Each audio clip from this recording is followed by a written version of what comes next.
And we are rolling on the 25th of October at UCLA.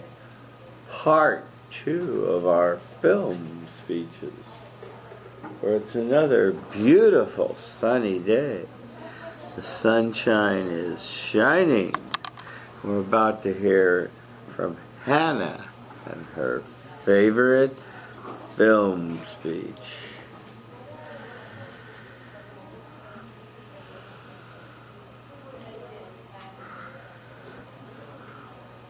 Alright, so my name's Hannah.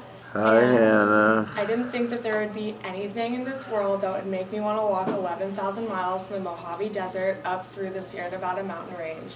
However, when I saw Wild, a true story of Cheryl Strayed's journey, walking up California through Oregon all the way to Washington, I was really inspired by everything that she did. So in 2014, the New York Times said that what makes us like our heroine in this movie is not that she's tidy or especially nice, it's that she's real. Through this movie, we see that she has real human experiences that I felt like I could really relate to. So Cheryl Strayed decides that she's going to walk the Pacific Crest Trail from, like I said, the Mojave Desert up the Sierra Nevada mountain range. And one thing that this film made me feel was determined, because she found she wasn't able to complete the amount of miles that she wanted to at the very beginning of her journey. And it ended up setting her back a certain amount, so she felt like she wasn't going to continue her hike with the amount of time she had laid out for herself. So that reminded me of when I was in high school and I had just joined my high school's lacrosse team as a freshman. And I felt like no matter what I did, I wasn't meeting the personal goals I was setting for myself for improvement. I saw everyone else around me improving very rapidly because everyone had a lot more experience than I did, but I felt like I was having a hard time grasping the basic. And that was very, very frustrating for me. So the second thing that this movie made me feel was determined, because she found a lot of setbacks in her journey up the Pacific Crest Trail, where she lost a boot at one point, she encountered a mountain lion, or she even just had times where she struggled to carry her backpack. So this reminded me of when I was in the process of transferring from my community college to a university, because I felt like I encountered a lot of setbacks that really slowed down my journey as well.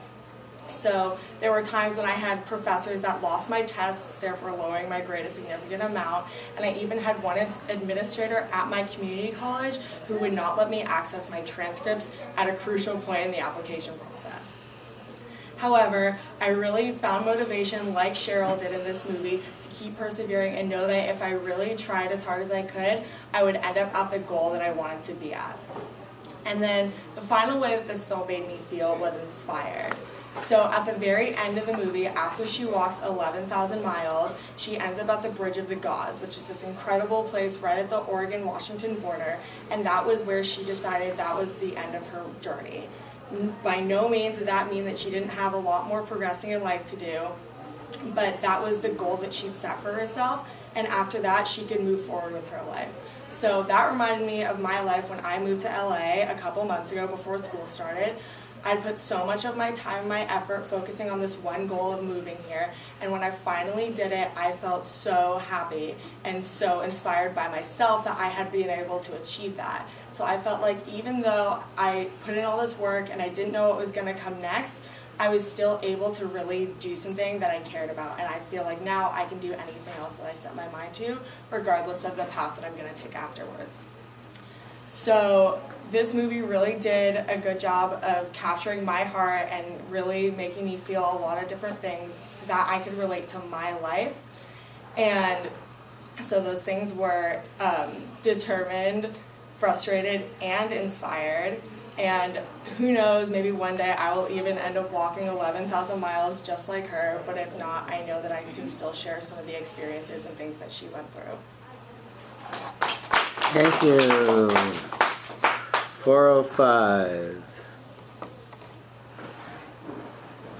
Somewhere here. Hi, I'm Caroline. Hi, Caroline. I thought your speech was really good, and I thought the best part was how well you related, like, her journey to almost, like, your journey. I felt like you guys were very similar in the way you like portrayed her and like portrayed yourself, and I feel like it was a really good choice for you because a lot of the themes are really related to your life, and like in the movie you could just really apply them, and like especially with the future too. Okay, good. Good parallels. Improvement? Hi, I'm Jordan. Hi, Jordan. I thought you did a really good job. I really liked how like short your summaries of that movie were, and like also your stories were short, but like in a good way. If I had to tell you to improve something, maybe walk more, just so it's like more interesting to watch. Yeah. Let's start with that, Hannah. Can you walk 3 times and tell us about your morning? So this morning I slept through my alarm, so that wasn't very fun because I ended up waking up at 9 instead of 7, which wasn't exactly what I wanted to do. But then I was able to finally wake up and get myself to Kirkhoff, get some coffee, and then head over to Powell where I was able to get some really much needed work done. And I'm very happy I was able to do that before this class. And that was pretty much my entire morning because I slept in, so I don't have a lot that happened before this class. And yeah, that was my morning. Okay, good. Remember to come back to the power stance when you come to a stop after your journey. Well, I like the movie you chose. It was definitely an inspiring movie and really well done by that actress. A stretch for her, I thought. You told us that you were frustrated, determined, and inspired, and you talked about the New York Times, and you said you agreed, and that she was a real person, and so that was fine. And so then you started with frustrated, and you talked about your first frustration, and people were a little ahead of you, and so you couldn't quite make the grade, and you were frustrated by that, and you couldn't get the results you wanted. My only suggestion is just talk more and feel more of the frustration as you're describing it, and come back and say, and that's why I felt frustrated, you know. So we really know your felt sensing and remembering the frustration. And it's the same with determined. The professor not letting you read your transcripts or your administrator, bizarre stuff. But you know, you hit a stone, you flow around them, you know, you just keep going. It's the only thing you can do. And once again, when he wouldn't let me share, I was determined not to let that stop me. When this lost my turn, I was determined not to. So we get the determined going more in your emotion that you're communicating, see? And the same with inspired. So you said that you feel like now that you're here you can do anything, and that was your best one. I thought it really came through that you are feeling inspired, that you can do things that you didn't feel you could do before, and that was good. Your summary was good, your conclusion was fine, your tieback was fine. Your canais, be less repetitive, speak slower and more purposeful with your hand gestures. How'd it go? I think I spoke slower than I did in my first speech. Yeah. But I think I caught myself clasping my hands a couple times, which is not what I wanted to do at all. So that I'll work on that definitely. And then I think when I get nervous, I repeat myself, so I don't think I improved that at all. Okay, yeah. And the other thing is, I think you had a minute 15 seconds. You could have really slowed down on the emotion part and spent more time on it and really let that percolate down into the feeling states of your audience. So there's where you could have slowed down and let it sink in more with your audience, okay? Other than that, nice job. Thank you.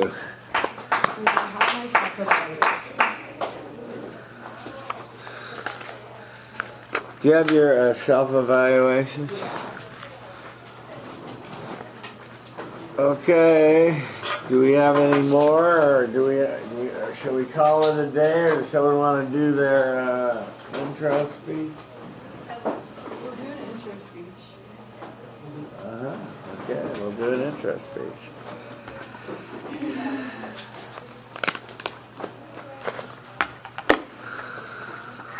Stacy.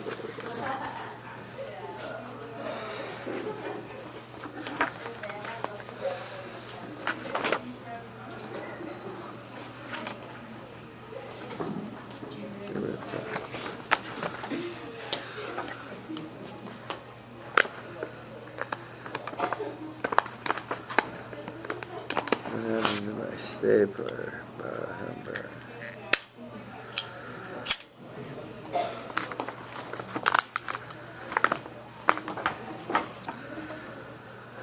Stacy, you're tall. Okay, let me adjust the camera. There we go. Stacy stands before you, manage intention, communicate, respect, fighting friendly eyes into the front of the center, say your name, feel the love, start your speech. Hi, I'm Stacy. Hi, Stacy. When I first met my study buddy, it immediately stood out to me that he's just a super friendly, people-oriented person, and and as he started telling me stories about his life, I noticed that this was just a theme that has continued throughout his life. So without further ado, I'd like to introduce you to my new study buddy, Andrew. I'm going to tell you about his past, getting into judo, his present at UCLA, and his future as an ophthalmologist. I know you guys will really like Andrew because he's a super friendly and easy to get along with guy. So to begin with, I'm going to tell you about Andrew's past. He grew up in Elk Grove, California, which is near Sacramento. His dad is a basketball coach and always tried to get him into a bunch of sports when he was little, like basketball, baseball, soccer, but he never really sparked to any of them until one day Andrew's dad noticed that he was, when friends would come over, he would always wrestle with them. So he ended up taking Andrew to a judo class, and within like 15 minutes of being there, Andrew's 8-year-old eyes lit up, and he turned to his dad and he was just like, I want to do this. And he hasn't really looked back since then. He actually, this past summer, got his black belt in judo. And at first, Andrew's favorite thing about judo was just being able to throw people. But now his favorite thing is really all the friendships that he's managed to build with people across California that he sees at tournaments. So that was Andrew's past. Now I'm going to tell you about his present at UCLA.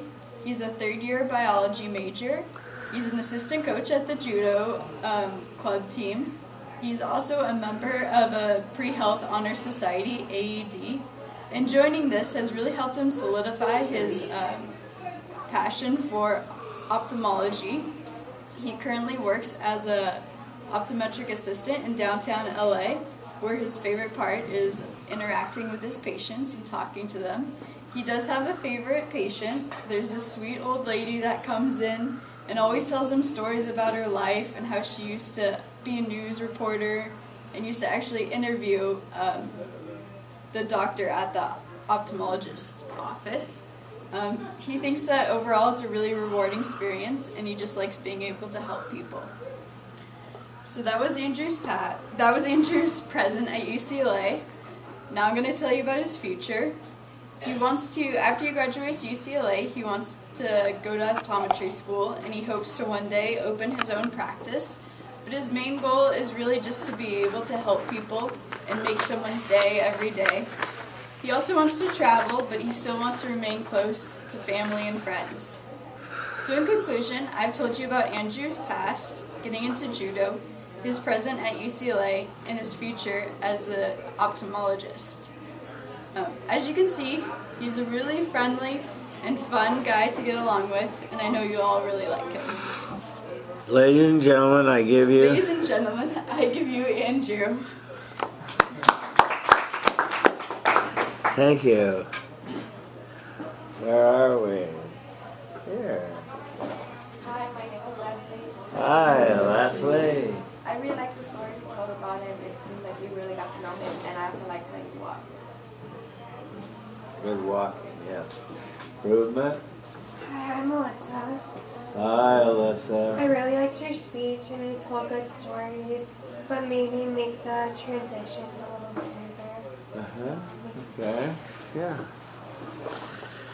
So, I liked your speech. It was textbook. It was well done. You really knew your study buddy. It was apparent that you liked him. So you had an affection for him, and that came through. So that was excellent. You had a lot of facts, some stories, and about the judo, so that was pretty good. And the story about the lady that used to be a reporter, I guess I would classify as a story, kind of, you know. It's hard to get stories out of people, I know. Your canais were to not use as many hand gestures. You were doing this, so you'll see it on the tape. You were holding your hand and pinching yourself, so don't do that. Just let them gesture naturally. Walk around 3 times and don't fumble words as much. How'd it go? Well, I walked around, which was a goal for my last speech that I didn't do, so I'm glad I did that. Yeah, that was good. I don't think I fumbled words that much. No. But the hand gestures thing, like, I like to You like to do that, yeah. a lot. Okay. Well, it's getting better for you, so keep up the good work, Stacy. Thank you.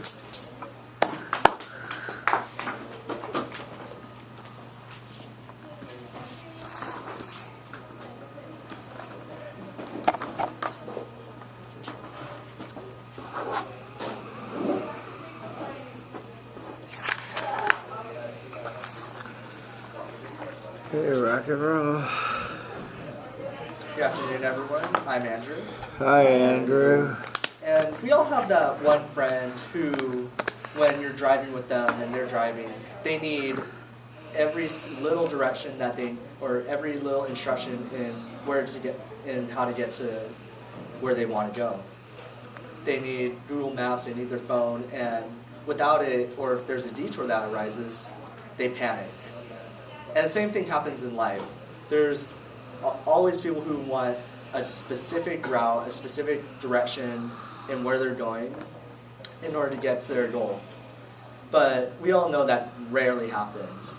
And so today I'll be talking about my study buddy, Stacy, whose past with just searching for insects in the Bay Area has led her to where she is today at UCLA, finishing up her last year here, and has led her to wanting to become a nurse in the future.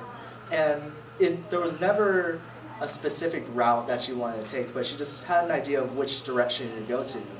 And so, starting with her past, Stacy grew up in Fremont, California, and before coming to UCLA, she was a student at Ohlone Community College, where she spent a couple of years there, and one class in particular that she took was a biology class, and it was taught by a professor named Dr. Baxter. And one of the assignments that she had to do was she had to collect over 100 different species of insects, arthropods, and different biological species, and she pinned them to a board or kept them in vials of alcohol to examine each species. And this was her favorite project while at Ohlone Community College. And she really enjoyed taking Dr. Baxter's class because he made the material very applicable to everyday life. And that leads her to where she is today at UCLA. And so today, while at UCLA, she's also a volunteer in the intensive care unit in Santa Monica, and where she assists patients who are going through treatment, and she really enjoys what she does. But when she got to UCLA, she wanted to go into research, and she was a biology major. And it took her only a quarter to realize this is not what she really wants to do. She doesn't want to spend the rest of her life in a lab. And then while volunteering in the ICU, she started really enjoying interacting with the patients and really finding it gratifying that being able to help them. And one case that she had, she was working with a patient, let's call her Jane, and she was assisting Jane eat her meal. And Jane had just recently had both her hips broken and was going through reconstructive surgery to get those fixed. And she was just very frustrated with the situation that she was in. She was frustrated with the doctors, how they didn't really interact with the patients. They just came in, read the chart, checked how they were doing, then left. But she was very grateful for the nurses that were helping her and really talking to her. And then after a while, she started opening up to Stacy and really showed how much she appreciated the help that she was giving her. And it was just as simple as helping her eat her meal, which leads to her ultimate goal, and that's to eventually become a nurse. So Stacy is actually in her final quarter at UCLA. After this course, she's going to graduate and then take a couple gap years to get ready to go into nursing. And what she really wants to do in nursing is, she isn't sure specifically, but what she really enjoys about it is that there's so many different specialties that if you get bored with one area of nursing, there's always another that you can go to, and you can always just build on that and have a wide variety of skills to work with in nursing. And so, although when she was at Ohlone Community College, studying in Dr. Baxter's class, collecting insects all over the Bay Area, she never had a specific route that she wanted to take. She didn't say, this is how I'm going to go, this is how I'm going to get there, and this is exactly what I'm going to do. She was just searching, as if she was just searching all over, just like searching for the insects that she was trying to capture, which led her to UCLA. And then now as she's finishing up, she's getting ready to go towards the path of nursing. And although she didn't have a Google Maps direction in which way to go, she just had an idea of, this is what I want to do.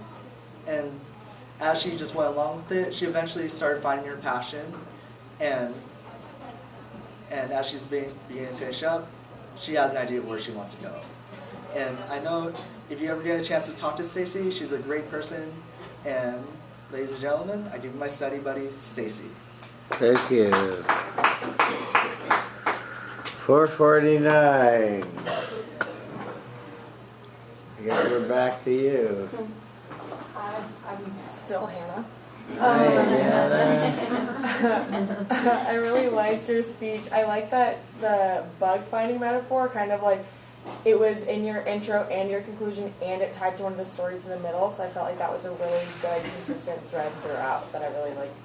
Yeah, good extended metaphor. Improvement. Hi, I'm Laura.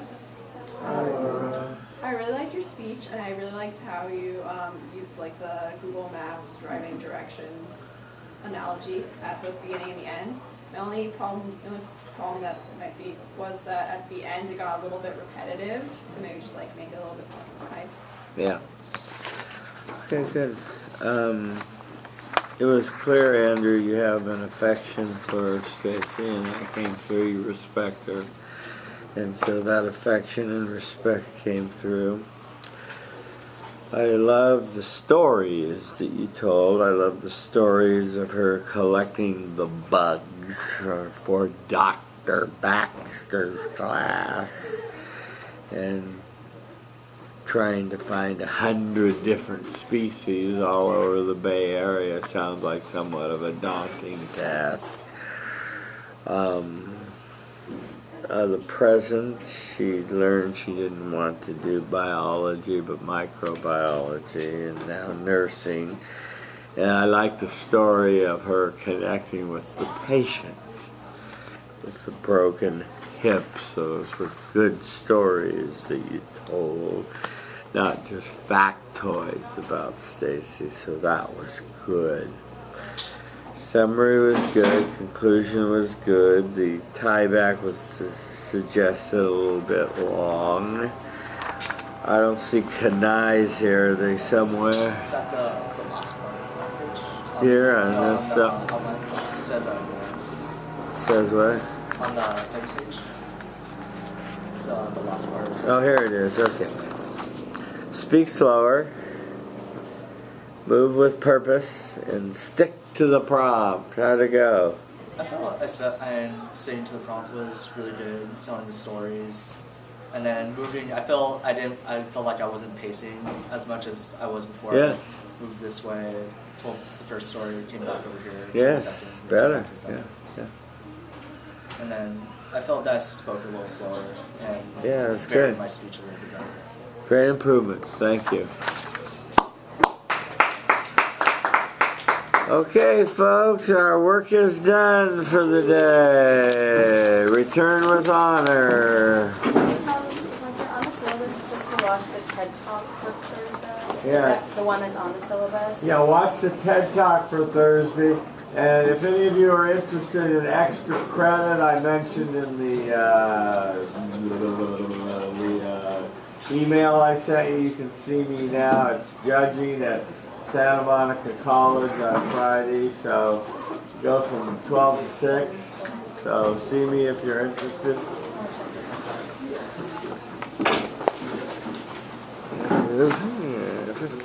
Have a nice day. Bye.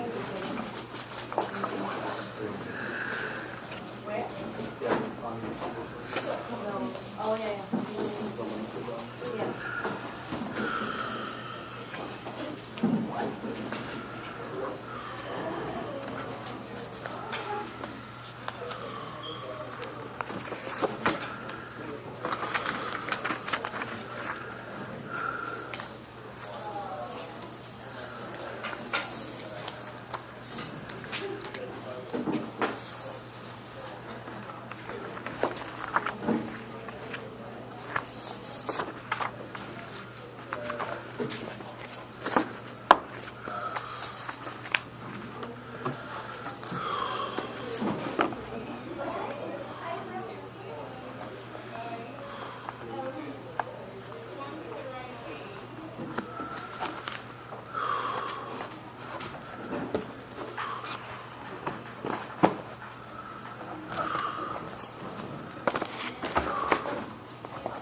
Yeah.